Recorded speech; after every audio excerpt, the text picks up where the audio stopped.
Ano ba yan? Naiwan ako ng bus today. Pero okay lang kasi maglalakad na lang tayo. Sira na yung payong ko. Ayan o. Ay. Kadadaan lang nung bus. Lumabas kasi ako 1 minute. Hindi ako tumakbo. Kasi kausap ko sila Papa Alden. Ayun, naiwan ako ng bus. So, lakarin na lang natin. Exercise naman. Medyo maaraw ngayon, kaya mainit. Pero pag mahangin, medyo malamig-lamig. Hindi ka naman papawisan maigi. Hindi ka tulad noon. Gawa dito guys sa daan. Ayan o. Ay, nako. Ewan ko kung anong ginagawa nila. Ayan, lalakaran mo. Sobrang init. Grabe. Alam nyo ba, may bad news ako sa inyo. Nag-expect ako masyado na isasama nila ako. Tapos, ang nangyari, nag-message yung amo ko, hindi daw ako kasama papunta sa Macau, guys. Grabe, disappointment. Nag-assumera ka kasi. Sinasabi ko sa'yo eh. Nag-a-assume kang maigi eh. Alam nyo ba? Hindi ako guys kasama sa Macau. Sila lang pala. And never naman talaga nilang sinabi. Kung baga, kasi pag nagsasalita sila, we. So, syempre, we. Di ba ang we tayo? So, nag-expect ako na kasama ako. Kahit hindi nila ako sinabihan na isasama nila ako. Sabi nila, sa ano daw, sa Biyernes, we go. Sabi niya, we go. O, syempre, kasama ka, diba? Kasi tayo, kausap mo ko. So, tayo yun. Hindi naman nila sinabi na ano, you will not go, mga ganyan. Dapat sinabihan nila ako. Ano ba yan? Nag-i-expect akong mabuti. Nakasama ako. Tapos ngayon, nakakalungkot na balita ito, guys. Kala ko makakasama na ako sa Macau. Hindi pala. Pero okay lang. Sabi ko naman sa inyo, kung hindi tayo kasama sa mga pinupuntahan nila, okay lang. Kasi alam niyo yung mangyayari, makakapagpahinga tayo. Tinitingnan ko kasi yung mga dumadaan, baka kilala ako. Kaya yung magulang, baka dumaan, kilala ako ng mga yan. O, diba? Anong ginagawa nun? So, ayun. Makakapagpahinga tayo, 2 days. Tapos, overtime pa ako ng linggo. Kaya, ang alam ko talaga, kasama ako. Kasi sabi nila, overtime ako ng linggo. So, syempre, kaya ako isasama. Kasi nandun pa kami noon. Kaya ako mag-OT. Yung pala, hindi naman. Ay, nako. Disappointment talaga. Ay. Bale, ito yung lunch natin ngayon. Nagprito ako ng egg kasi ilalagay natin yan doon sa patola. Tapos ito, yung ribs. I-steam lang yun guys. Diyan, nagpapakulo na ako ng tubig. Ganyan. Mga 20 minutes. Tapos ito yung patola. Naghiwa na ako. Igigisa lang muna yan sa bawang. Tapos saka natin ilalagay yung egg kapag okay na. Tapos piniprito ko rin to. Cuttlefish ang tawag. Ayan, 'di ba? Masarap to guys. Gustong-gusto ng alaga ko, medyo matamis. Ang nilagay ko lang diyan asin at saka asukal, tapos oyster sauce. 'Yun lang. Sarap niya. Naubos ng alaga ko yung kanin eh.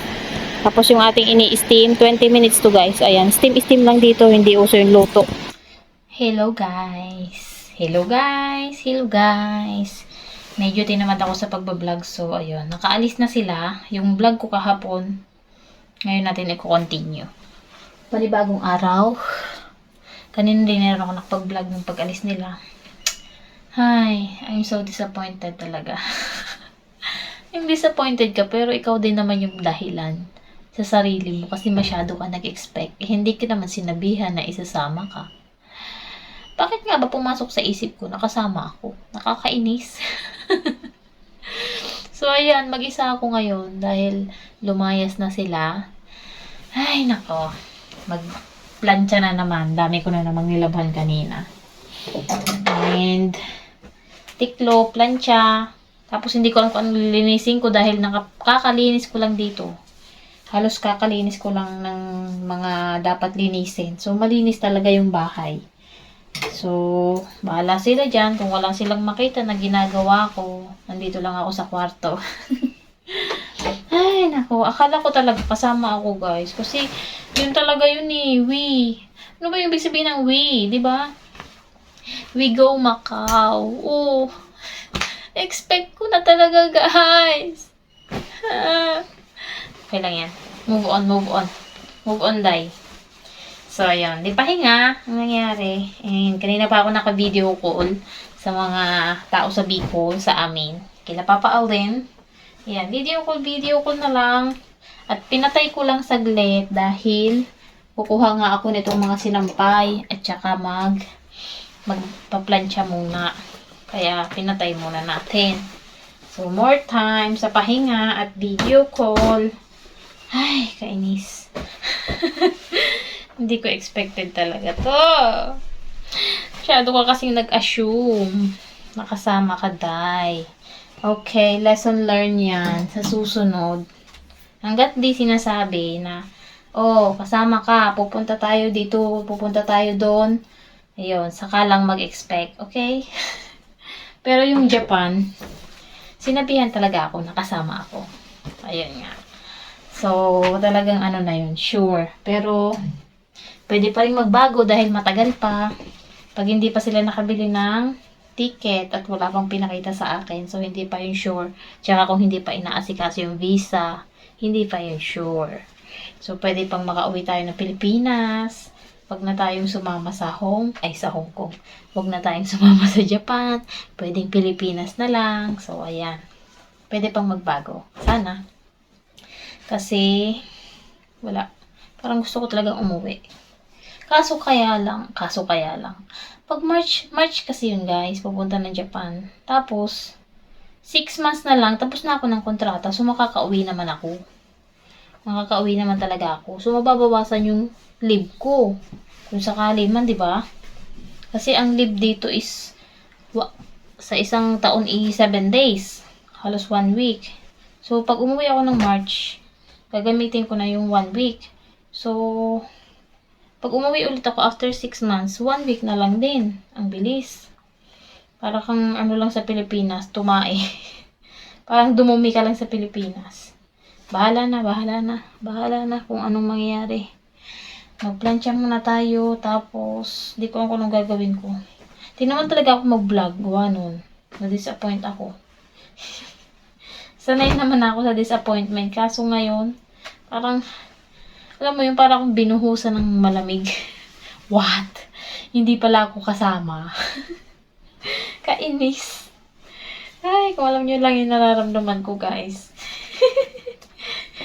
Sabi, move on na daw. Pero hindi pa rin maka-move on. Ay, okay lang yan.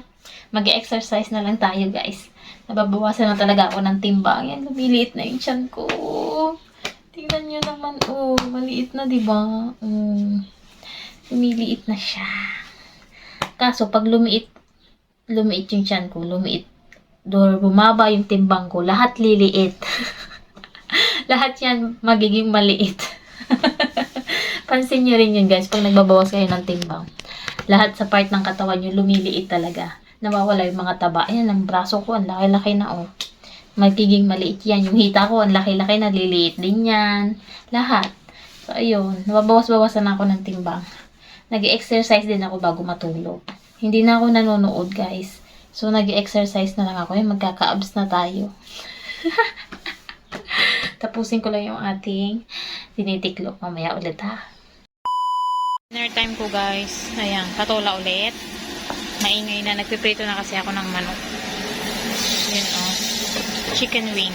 6 na piraso. Tsaka patola. Yun lang yung pagkain natin ngayon.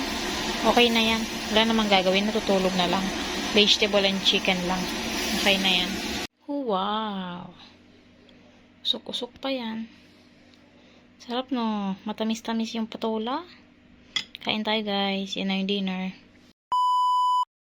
Guys, kung interesado kayong mag-apply dito sa Hong Kong, dapat may passport. Ano ba naman yung mga nagpi-PM sa akin? Wala daw silang passport. Saka na daw sila kukuha kapag sigurado ng may employer. Nako, wrong yan. Dapat, bago kayo mag-abroad, bago kayo makaisip mag-apply, meron na kayong passport. Alam nyo ba dito sa ibang bansa, bagong panganak pa lang, mga ilang buwan, ilang araw pa lang yung bata, may passport na. So, parang nagiging ID na siya. Mas madaling kumuha. Sana ganoon din sa Pilipinas. Kasi ang dami-dami sa Pilipinas na walang passport. Diyos ko, i-valid ID yun. Tsaka, kahit hindi ka mangingibang bansa, kailangan may passport. Kasi parang sa atin sa Pilipinas, kaya tayo kukuha ng passport kasi mag-a-apply tayo abroad, di ba? Ay, nako. interesado lang guys na magtrabaho bilang kasambahay dito sa Hong Kong, yung mag-a-apply na nire-refer ko. Ayoko kasi mapahiya kay Ma'am Mon.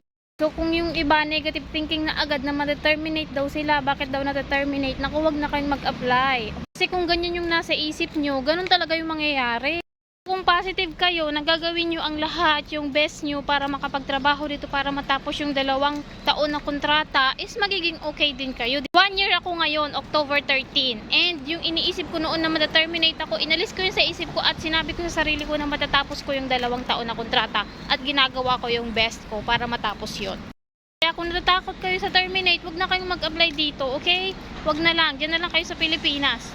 Positive guys, hindi lahat na-terminate at kung ma-terminate ka man, babayaran ka ng 1 buwan na salary at pwede ka pang maghanap ng ibang amo kapag good reason. Kung baga sila yung may ayaw lang nila talaga sa'yo, ganyan, pero ginawa mo na yung best mo, babayaran ka naman nila ng 1 buwan. So wag kayong masyadong matakot sa terminate. Just do your best and follow me for more tips.